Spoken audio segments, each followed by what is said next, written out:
आजुक जे अहाँ सबके क्लास अछि ओ अछि यूजीसी नेट। एक मिनट कनी हम पेंसिल नमहर कऽ लै छी ताकि लिखऽ में जे छै अहाँ सब स्पष्ट देख सकी।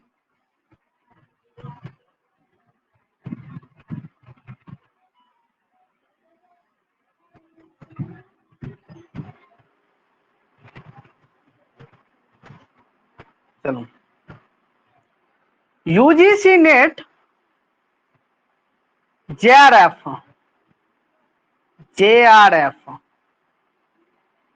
2025 ई दिसंबर के बैच अछि। दिसंबर के बैच अछि की आवाज स्पष्ट छै ना? दिसंबर के बैच छै। एहिमे हम आइ डिस्कशन करब क्राइटेरिया के बारे में, सिलेबस पर डिस्कशन करब। UGC net university grant commission होइ छै। नेट के अर्थ भेल नेशनल एलिजिबिलिटी टेस्ट, राष्ट्रीय पात्रता परीक्षा। ई विश्वविद्यालय अनुदान आयोग के लेल ई प्रोफेसर बनबाक लेल ई परीक्षा देल जाइत अछि या लेल जाइत अछि। ठीक छै। तो सबसे पहले जे अहाँ के जर्नी शुरू होइया, हम यूजीसी नेट किया करब, ऐसे हमरा प्रॉफिट की अछि, ऐसे हमरा लाभ की भेटैया, ओहि सब पर हम चर्चा करब। की आवाज स्पष्ट अछि? आब नहि कोनो दिक्कत? एक बेर और अहाँ सब मैसेज करियो। एक बेर कनी हमरा मैसेज कऽ के कनी हौसला बढ़ाओ कि आवाज जा रहल यऽ कि नहीं जा रहल यऽ। तो देखियो, सबसे पहले जो आइ हम चर्चा करब वो हम सिलेबस पर चर्चा करब। कौन चीज पर चर्चा करब? सिलेबस पर चर्चा करब। सिलेबस से पहले एकर क्राइटेरिया के बारे में हम जानब कि हम किया करब, की लाभ या किछु लाभ छै तखने ना हम नेट के तैयारी करब, आ नहीं लाभ छै तखन हम किया तैयारी करब? हम मास्टर किया ने बन जाब? हम एकटा जे छै से कोनो जनरल कंपटीशन के तैयारी किया नहीं करब? तो देखियो, नेट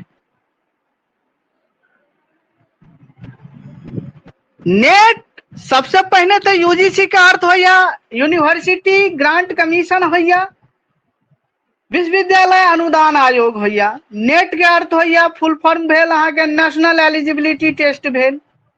एकर एग्जाम के ले छै तो एनटीए हो ले छै। एनटीए अलग अलग अहाँ के जेना होइ छै, जेना बीएसएससी होइ छै, बीपीएससी होइ छै, तहिना अहाँ के एनटीए एकटा आयोग भेले अहाँ के ई कंडक्ट करवाबै छै, संस्थान भेलैया नेशनल टेस्टिंग एजेंसी। एकर एग्जाम के ले छै? नेशनल टेस्टिंग एजेंसी ले छै। सबसे पहले नेट के तैयारी करबाक लेल पात्रता की छै, लाभ की छै, एज की छै, कि नेट के तैयारी केला से पाइयो भेटै छै? जी पाइयो भेटै छै। ई एकटा एहन पात्रता परीक्षा छै जेकरा तैयारी कैला सँ पाई नहीं लागै छै। जेना अहाँ सब बीएड करै छियै तऽ पहिनुका लोकनि सब जे बीएड करै छलनि हुनका सबके जे छै 2-2 लाख टका लागै छलै। एखनो जँ अहाँ बीएड करबै तऽ 1.5 लाख रुपया समथिंग अहाँ के खर्च भऽ जाइ छै। मुदा वह एग्जाम नेट के तैयारी करबाक लेल जँ किनको मार्गदर्शक दर्शन सँ, किनको छत्र छाया में रह के, किनको डेली रूटीन में आबि के जो तैयारी करऽ चाहे छनि बच्चा, तो ओतऽ किछ अमाउंट पे करऽ में हुनका बहुत परेशानी होइ छै। तो यह सब देखैत जे छै से हम आइ धरि तक लास्ट ऑफर रखने रहियै या मात्र एहि बेर हम अहाँ के जे रिजल्ट सँ पहिने 4000 टका मात्रे राखल गेल छल, और आइ अहाँ के अंतिम दिन छै ई 4000 टका। बाकी जे पहिनुका चार्ज छै वएह रहतै। जे कि और सब्जेक्ट में नेट के तैयारी करबाक लेल 15-15 हजार टका 20-20 हजार टका रुपया लै छै। अहाँके एहनो संस्थान छै जतऽ अहाँके ठीका बट्टा पहिनिए अहाँके लऽ लेत। मुदा मैथिली में तैं लऽ कऽ न्यूनतम फीस राखल गेल छै कि सब विद्यार्थी एहिठाम तैयारी करे।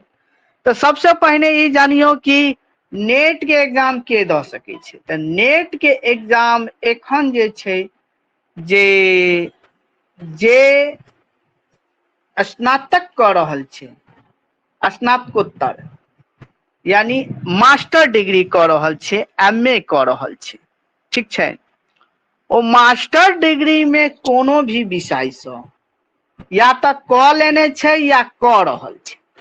तऽ नेट के तैयारी फॉर्म फिलअप करबाक लेल या तो मास्टर डिग्री जे कऽ लेने छन जनरल वाला स्टूडेंट के 55% अहाँ के मास्टर डिग्री में चाहिए। जाय विषय से अहाँ मास्टर डिग्री केने छियै, PG केने छियै। PG में तो बहुत सारा होइ छै, साइंस वाला के अलग छै सिस्टम।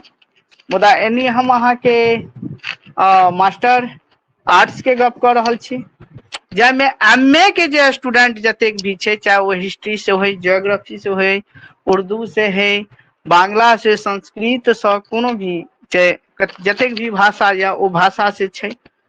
तो जे या तो PG जे कऽ लेने छै हुनका 55% चाही। आ PG नहीं केने छै ओहो फॉर्म भरते। आब ओकरो सिस्टम बता रहल छै। 55% चाही फॉर्म भरे के लेल जनरल स्टूडेंट के। जे जनरल स्टूडेंट नहीं छै, आरक्षित वर्ग में छै, जिनका रिजर्व छै, हुनका जे छै जेना SC भऽ गेल, SC भऽ गेल, ST भऽ गेल, OBC भऽ गेल, OBC NCL होइ छै, OBC भऽ गेल, हुनका 50% चाही। जतेक भी आरक्षित वर्ग लोकनि छथि, PWD भऽ गेल, 50%। कतेक परसेंट? 50% मास्टर डिग्री में चाही। और एखन प्रेजेंट में जे एकटा 4 सालिया BA होइ छै, इंटीग्रेशन BEd अहाँ के कहल जाइ छै, ओ BA में जे छै जँ विद्यार्थी 4 सेमेस्टर भऽ गेल छै तऽ ओहो बैस सकै छै। जखन हुनका 4 सेमेस्टर भऽ गेल छै, यानी मोटा मोटी 8 सेमेस्टर होइ छै, तऽ 2 साल जखन हुनका पुरि गेल छै तऽ ओहो बैस सकै छथि एखन प्रेजेंट में नेट में। मुदा ओहिसँ पहिने अब जे अपियरिंग विद्यार्थी छनि, जिनका PG नहीं भेल छै, तऽ हुनका की सिस्टम छै। तो ओहिसँ पहिने हम अहाँ के ई बता दी कि नेट के वैलिडिटी एहिमे अहाँ के 2टा एग्जाम होइ छै। एकटा नेट होइ छै, एग्जाम एकेटा होइ छै, मुदा रिजल्ट एखन प्रेजेंट में 3टा दऽ रहल छै। एहिसँ पहिने जे रिजल्ट जे छै से 2टा दै छलै, एकटा नेट के, एकटा JRF के। मुदा एखन प्रेजेंट में 3टा रिजल्ट दै छै, नेट के, JRF के और PhD के, ठीक छै, PhD के दऽ रहल छै। नेट के वैलिडिटी कते होइ छै? तऽ नेट के वैलिडिटी होइ छै अहाँ के अनलिमिटेड। अहाँ 55 बरख के भऽ गेलियै तखनो अहाँ बैस सकै छी। अहाँ 50 बरख के छियै, 55 बरख के छियै, 58 बरख के छियै, तखनो अहाँ बैस सकै छी। मतलब अहाँ के जब तक मन होइया तब तक अहाँ बैसू, जब तक अहाँ के नहीं निकलैया। अनलिमिटेड अटेम्प्ट छै। JRF के भऽ गेल, JRF के अर्थ होइ छै जूनियर रिसर्च फेलोशिप। तऽ ई जे नेट के जे लेल जे छै, एखन जे हम कहलहुँ जे अपियरिंग वाला विद्यार्थी छनि हुनका की हेतै? तऽ जे विद्यार्थी मानि लिअ MA में एडमिशन लऽ लेलखिन, जे पहिल सेमेस्टर में छै, MA में एडमिशन लऽ लेलखिन, तऽ ओ बैस सकै छथि और पहले सेमेस्टर से ओ तैयारी कऽ सकै छथि। मुदा एकर सिस्टम ई छै कि जहिया अहाँ के नेट के रिजल्ट आयल, आ नेट के रिजल्ट अयला के बाद मोटा मोटी 1 से 1.5 महीना में अहाँ के सर्टिफिकेट इशू करे छै नेट पर। तऽ जहिया अहाँ के सर्टिफिकेट इशू करत, ओहि दिन से जे छै कम से कम नहीं 2 ईयर, यानी 2 साल में, 2 इयर्स, विद इन 2 इयर्स 2 साल में जे छै से अहाँ के पीजी भ जेबाक चाही। मान लिया ओना तो भ जाय छै, मान लिया अहाँ पहिल सेमेस्टर में एडमिशन लेलिए आ पीजी मास्टर डिग्रीओ 2 साल के छै, तो मान लिया पीजी में एडमिशन लेलिए, तकर बाद में फॉर्म भरलिए, एग्जाम भेले तो 2-4 महीना तो ओहू में लागे छै। तो जहिया अहाँ के सर्टिफिकेट इशू भ गेल ओइ तारीख से हम अपने जे छै से अहाँ के अपियरिंग में पहिल सेमेस्टर में हम नेट निकालने छलहुँ, पहले सेमेस्टर में। तो जहिया अहाँ नेट निकालिए ओइ तारीख से, मान लिया अहाँ जून में 2025 में अहाँ जून में नेट निकाल लेलिए, एखन की चल रहल यऽ, एखन जुलाई चल रहल यऽ, आई कतेक तारीख छै, 25 तारीख छै, मान लिया आई 25 जुलाई छै, आई अहाँ के सर्टिफिकेट इशू कर। अंशु कुमार यहाँ के वीडियो चल रही है, वीडियो पर अहाँ क्लिक कर दियो, ओ तो ऑप्शन देल गेल हेते, वीडियो पर क्लिक कर दियो, वीडियो अहाँ के कट जाता वीडियो के ऑप्शन पर। हाँ बहुत चलू, मान लिया अहाँ के 25 जुलाई 2025 के अहाँ के रिजल्ट आयल और अहाँ पहिल सेमेस्टर के एग्जाम भ गेल या तो नहीं तो अहाँ के मान लिया जैसे से जेना मान लिया 24 और 26 के जे स्टूडेंट है तो उनका तो 26 में क्लियर कर देते हैं। मान लिया जे एखन बैठथिन जे सेकंड सेमेस्टर में छथि, फर्स्ट सेमेस्टर में छथि, तो उनका तो लगभग में तैयारी भरते। और 25 जुलाई 2025 से 25 जुलाई 2000, ये मान लिया 25 जुलाई का अहाँ के नेट के सर्टिफिकेट इशू केलक, तो 25 जुलाई 2025, 26, 27 2027 धरि तक अहाँ के पीजी जे छै से मास्टर डिग्री जे छै कंप्लीट भ जेबाक चाही, तखन ओकर वैलिडिटी अनलिमिटेड या। आ ओइ से पहिने यदि पीजी अहाँ के क्लियर नहीं भेल तो अहाँ का अनलिमिटेड नहीं रहत, लेकिन भ जाय छै। पहिल सेमेस्टर बीत गेलै, सेकंड सेमेस्टर विद्यार्थी स्वतंत्र भ के द सकै। मान लिया दिसंबर में हेतै, अहाँ तैयारी एखन से क रहल छी, तो दिसंबर में जात जात ओनाहितो अहाँ के थर्ड सेमेस्टर भ जात, फोर्थ सेमेस्टर के अहाँ के तैयारी चलत ओनाहितो भ जात अहाँ के। तो तैयारी टारगेट लगे चलू कि हमरा दिसंबर में नेट निकाले के छै। तो एत क्लियर भ गेल अपियरिंग वाला स्टूडेंट के, जिनका ने पीजी भ गेल या मास्टर डिग्री भ गेल या तो हुनका 55% जनरल वाला के चाही, आरक्षित वर्ग लोकन छन हुनका 50% मास्टर डिग्री में चाही, और जे अपियरिंग वाला बच्चा छन हुनका जे छै से कोनो रिजल्ट नहीं चाही। मुदा याद राखब, जो अहाँ के पीजी कंप्लीट यदि 55% से कम होइया तो ओकर बुझियो आगू जाके अहाँ के बहुत दिक्कत करत। तै लऽ कऽ पीजी में कनी अहाँ सब पीजी ओना भ जाय छै, अखन जे छै से बहुत नंबर दै छै अहाँ के, एखुनका विद्यार्थी के देखै छियै तऽ अहाँ के 70+ नंबर रहै छै।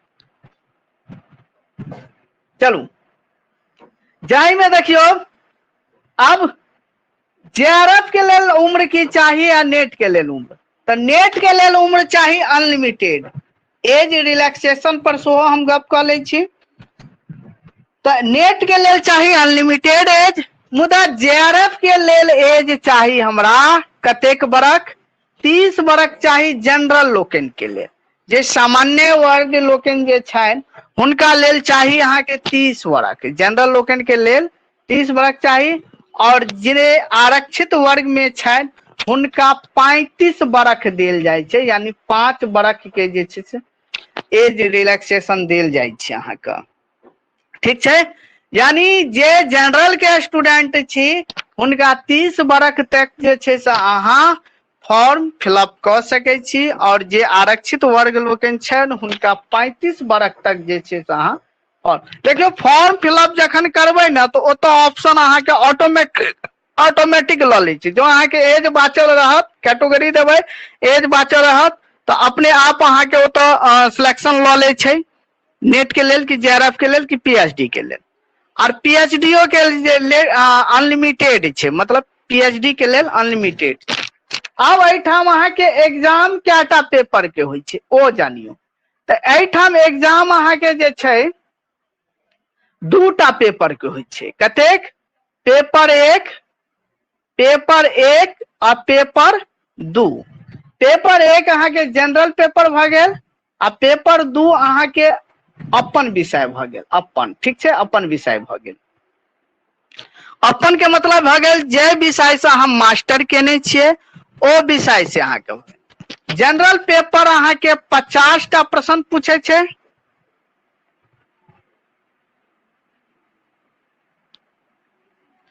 हाँ, महिला के लेल जे छै जनरल वाला के जे छै से 30 साल छै अहाँ के। कतेक? 30 साल।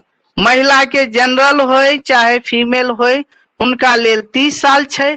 बाकी एनुका जे छै से आरक्षित वर्ग लोकनि छै, एससी छथि, एसटी छथि, ओबीसी एनसीएल छनि, पीडब्ल्यूडी छनि, थर्ड जेंडर भ गेल ओ छनि। महिला लोकनि चाहे हुनका फीमेल होय चाहे मेल होय, हुनका सबके जे छै जे 35।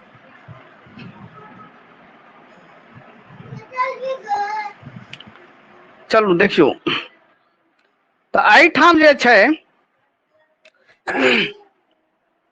चलू अहाँके व्हाइट बोर्ड शेयर भेल, व्हाइट बोर्ड शेयर भेल। चलू तऽ एहिठाम जे छै जे जेआरएफ, हाँ, पेपर एक में अहाँ के जनरल पेपर भ गेल। जनरल पेपर में अहाँ के जे छै से 50टा प्रश्न रहे छै। कतेक प्रश्न रहे छै जनरल पेपर में? 50टा 50टा क्वेश्चन रहल। जनरल पेपर में 50टा क्वेश्चन रहे छै और अपन पेपर में जे छै से 100 प्रश्न रहे छै। कुल मिला के 150 प्रश्न के एग्जाम होय छै। कतेक प्रश्न के एग्जाम होय छै? 150 प्रश्न के। 150 प्रश्न के जे छै से एग्जाम होय छै। प्रत्येक क्वेश्चन जे छै से 2 नंबर के रहे छै। 2 नंबर के रहे छै तो 150 के 2 से मल्टीप्लाई कर दियो तो अहाँ के टोटल अहाँ के 300 मार्क्स के जे छै एग्जाम होय छै।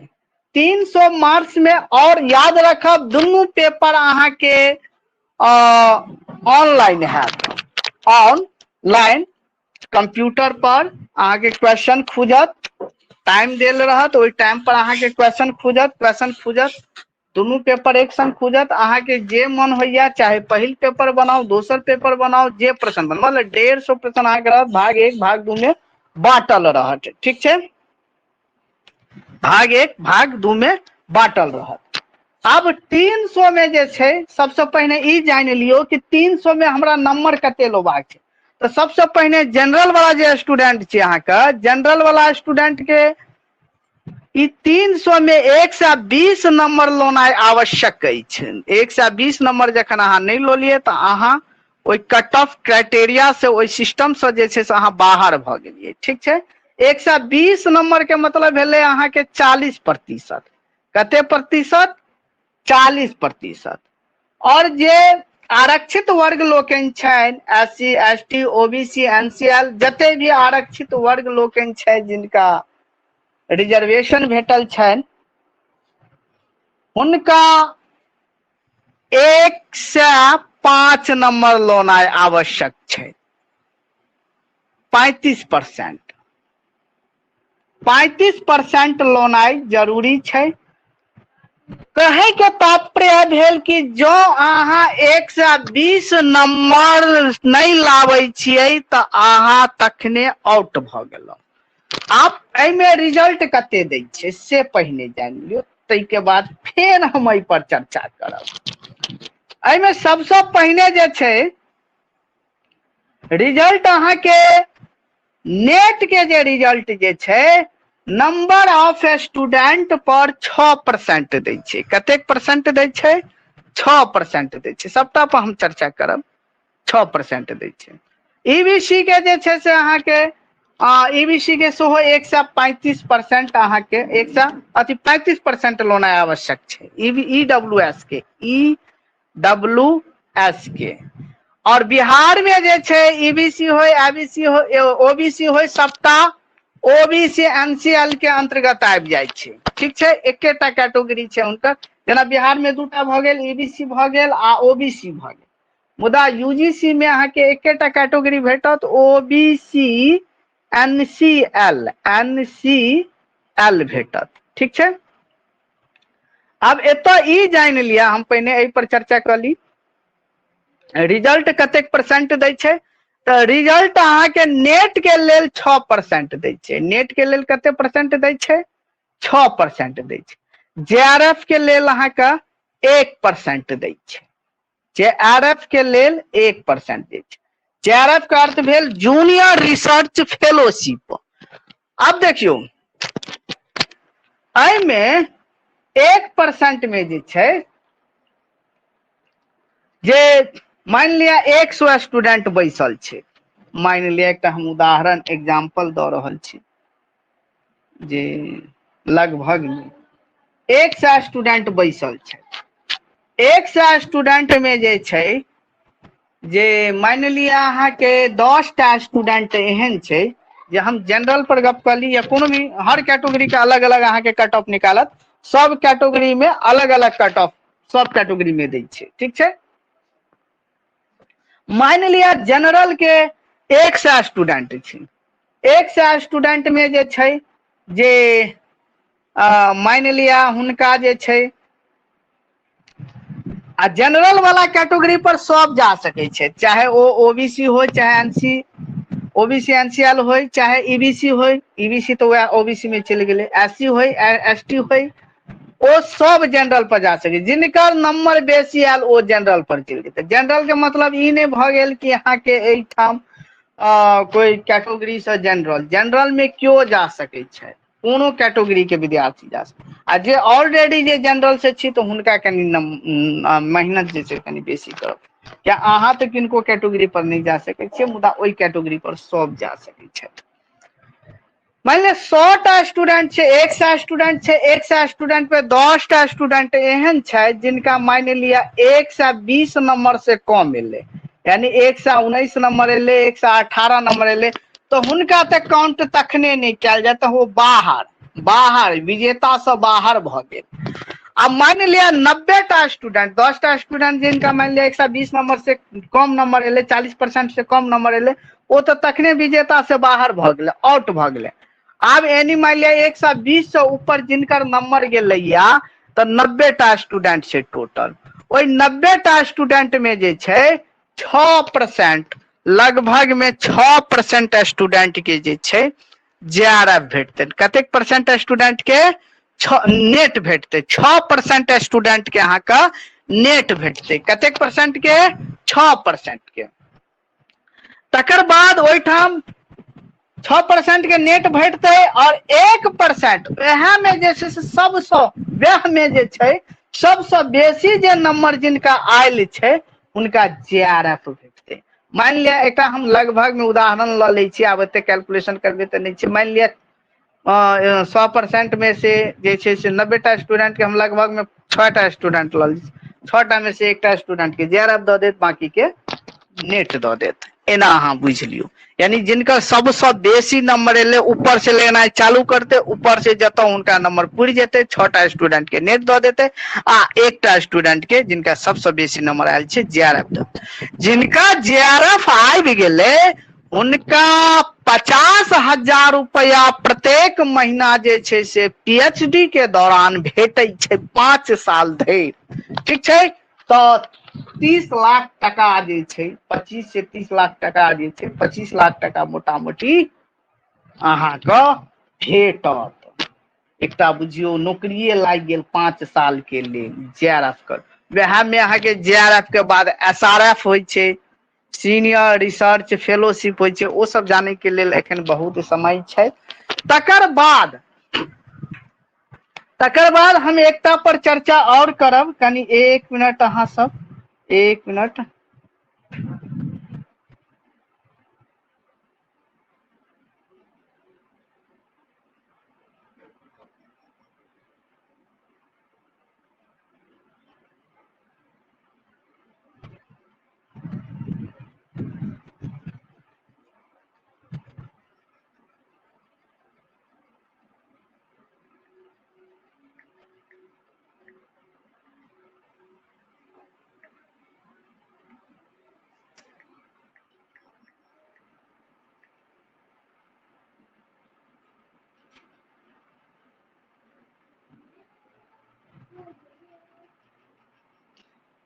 ओई के बाद ओई में पीएचडी वाला रह गए तो नेट के रिजल्ट देला के बाद अहाँ का जे वैसे नीचा जे रहते तो ओकर क्या परसेंट देल जाय छै कनी एखन हम कंफर्म नहीं केलहुँ।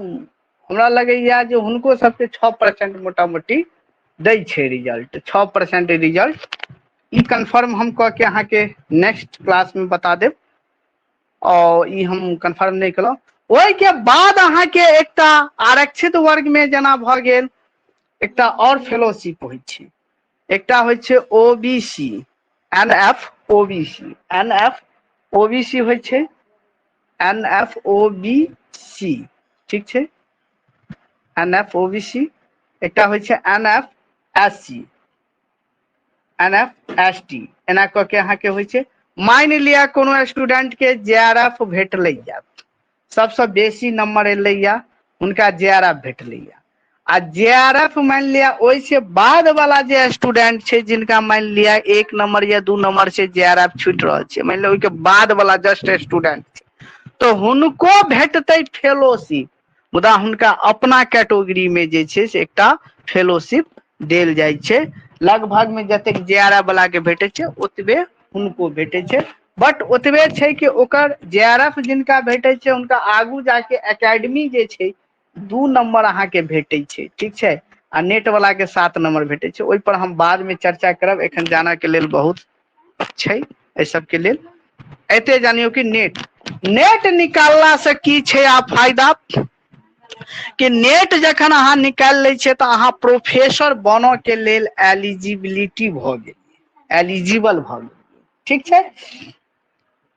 जेना मास्टर बनबाक लेल बीएड के जरूरी पड़ै छै तहिना प्रोफेसर बनबाक लेल अहाँके नेट के जरूरी पड़ै छै। जब भी परमानेंट वैकेंसी अबै छै या प्रोफेसर बने के लेल क्या प्रकार के ने अहाँ के वैकेंसी होइ छै, ओहि वैकेंसी में जे छै से अहाँ अप्लाई कऽ सकै छियै। एकटा गेस्ट वाला आबै छै, एकटा एफिलिएटेड कॉलेज में अहाँ के अबै छै, ओहि में अहाँ अप्लाई कऽ सकै छियै। बहुत सारा रास छै। जखन अहाँ पीएचडी कऽ जाइ छियै, पीएचडी भऽ जाइ छियै तऽ अहाँके नाम के आगू में डॉक्टर लागि जाइया, डॉक्टर जे कि एकटा बहुत बड़का उपाधि छै। जखन अहाँ पीएचडी कऽ लेबै तऽ अहाँके नाम के आगू में डॉक्टर लागि जायत, ठीक छै, नाम के आगू में डॉक्टर लागि जायत। और नेट केला से 10 द्वार खुज जाइ छै। यह एकटा एग्जाम एहन छै जाहिमे मेहनत के जरूरी छै, पाई के जरूरी नहीं छै, मेहनत के जरूरी।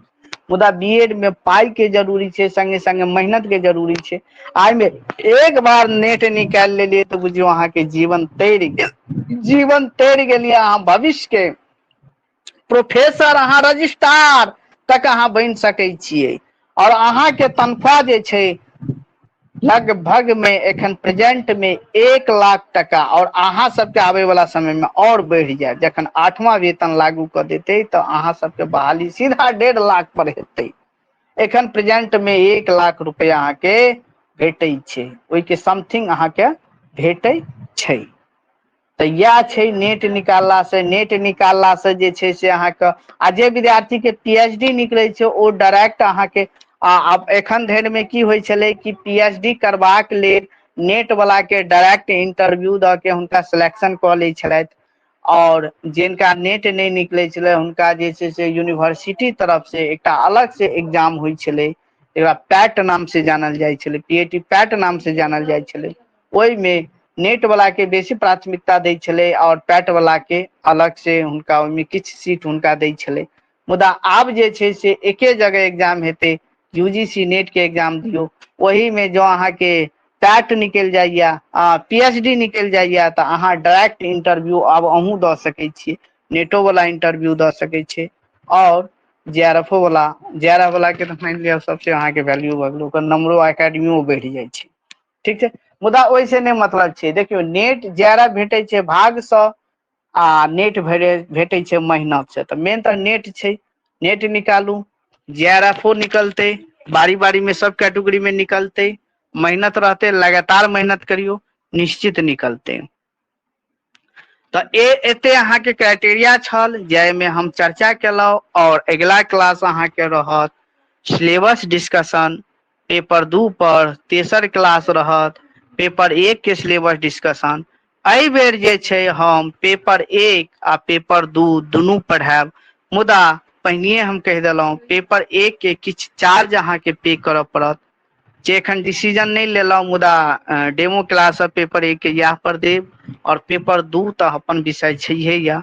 आ पेपर 1 हम एहि लऽ के डिसीजन एहि बेर लेलहुँ या, हम जूने वाला में डिसीजन लेने रहिए, मुदा समयक अभाव के कारण जे छै से हम जून वाला में नहीं क्लास दऽ सकलिए।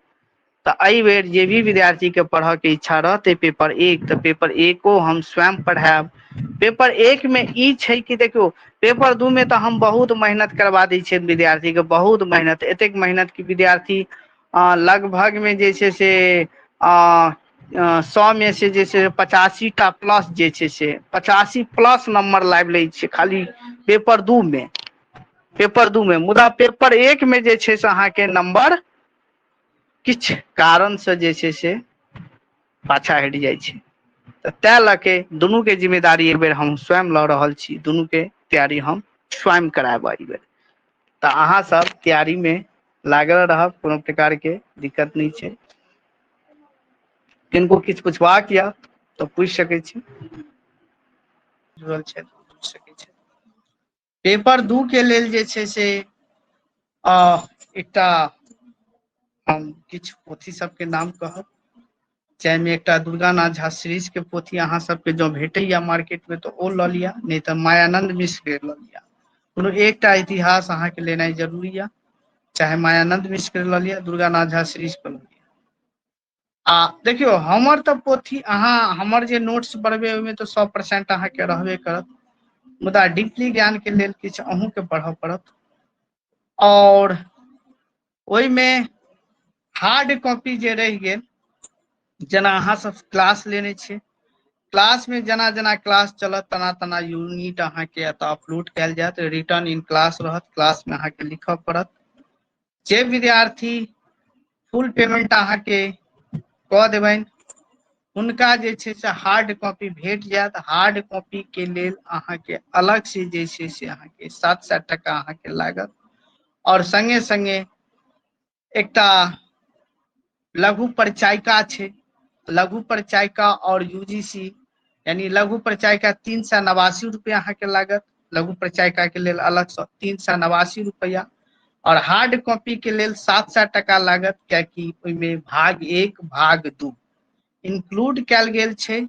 ओ अहाँ हार्ड कॉपी मानि लिअ वएह जे क्लास पीडीएफ छै जैसे हम अहाँके पढ़ायब, और ओ जेना मानि लिअ हम पहिल यूनिट पढ़बै छी तऽ अहाँ सेल्फ स्टडी में दोसरो यूनिट पढ़ि सकै छी, तेसरो यूनिट पढ़ि सकै छी, चारम यूनिट पढ़ि सकै छी, मतलब अहाँ लग रहत अहाँ बाकी यूनिट के तैयारी कऽ सकै छी। और एना जेना जेना क्लास चलते तना तना ओहि यूनिट से रिलेटेड क्लास में जुड़बै, कोनो प्रकार के अहाँके डाउट्स रहत ओकरा लिखने रहबै, ओतऽ अहाँ हमरासँ पूछि सकै छी, हम अहाँके ओकर जवाब दऽ सकै छी। तऽ हार्ड कॉपी अहाँ सेहो नेट क्वालिफाइड जे छै से हम अहाँके कहलहुँ जे प्राप्ति झा जे छै नेट क्वालिफाई के लेल कतेक नंबर चाही। देखियौ नेट क्वालिफाई के लेल सबसँ पहिने 120 नंबर तो अनिवार्य या अहाँके लोने, हालांकि ओहि नंबर से लोला से किछु फायदा नहीं है, यानी 120 नंबर अहाँके कोनो हाल में लाबऽ पड़त। और सबसँ बेसी कट ऑफ जे होइ छै, कट ऑफ पर हम सब वीडियो बने छै, तो मोटा मोटी जनरल स्टूडेंट के जो हम गप करी, पेपर 1 आ पेपर 2 मिला क जो अहाँ सब टारगेट लऽ के चलियौ, 200 पर नेट भऽ सकैया आ 190 पर नेट भऽ सकैया, मुदा टारगेट लऽ के अहाँके चलऽ पड़त जनरल स्टूडेंट। और कोनो भी कैटेगरी से छी तऽ तैयारी जनरल लऽ के चलू, और अपन तऽ कैटेगरी रहबे करत, बाकी जनरल लऽ के सब गोटे चलू। तऽ 110% या 105%, 10 ज्यादा भऽ गेल, 105% या 100% अहाँ लाइव देलियै तऽ अहाँके नेट भऽ जायत, EWS में चाहे जनरल में 100 और 10 के बीच में अहाँ नंबर लाइव देलियै तो नेट अहाँके भ जायत 100%। तो नेट के तैयारी करबाक लेल जे छै से किछु पोथी जेना भ गेल दुर्गानाथ झा सीरीज के ल लिया, अपना लग दूटा, एकटा क्लास पीडीएफ छै, तो क्लास पीडीएफ मान लिया दिसंबर में अहाँके एग्जाम छै, तो मान लिया हम 3 महीना लगते क्लास समाप्त करे में, एकटा गप कहलहुँ, तो 3 महीना जाके अहाँके 10म यूनिट भेटत। तो एहि के लेल अहाँ हार्ड कॉपी मंगा सकै छी, हार्ड कॉपी उपलब्ध, हार्ड कॉपी हुनके देल जेतै जिनकर कोर्स के पूरा पेमेंट पेड छै। दोसर गप की एकटा लघु परिचायिका छै, लघु परिचायिका अहाँके 389 रुपया लागत और वो अहाँ ल लिया। एकटा पोथी और हम लिख रहल छी, तकर बाद क्वेश्चन बैंक भ गेल। क्वेश्चन बैंक अपना लग छै जे 2013 से ल क एखन धरि जतेक भी एग्जाम भेल छै ओकर आंसर की आ प्रश्न संग जे छै से संग्रहित क के ओकर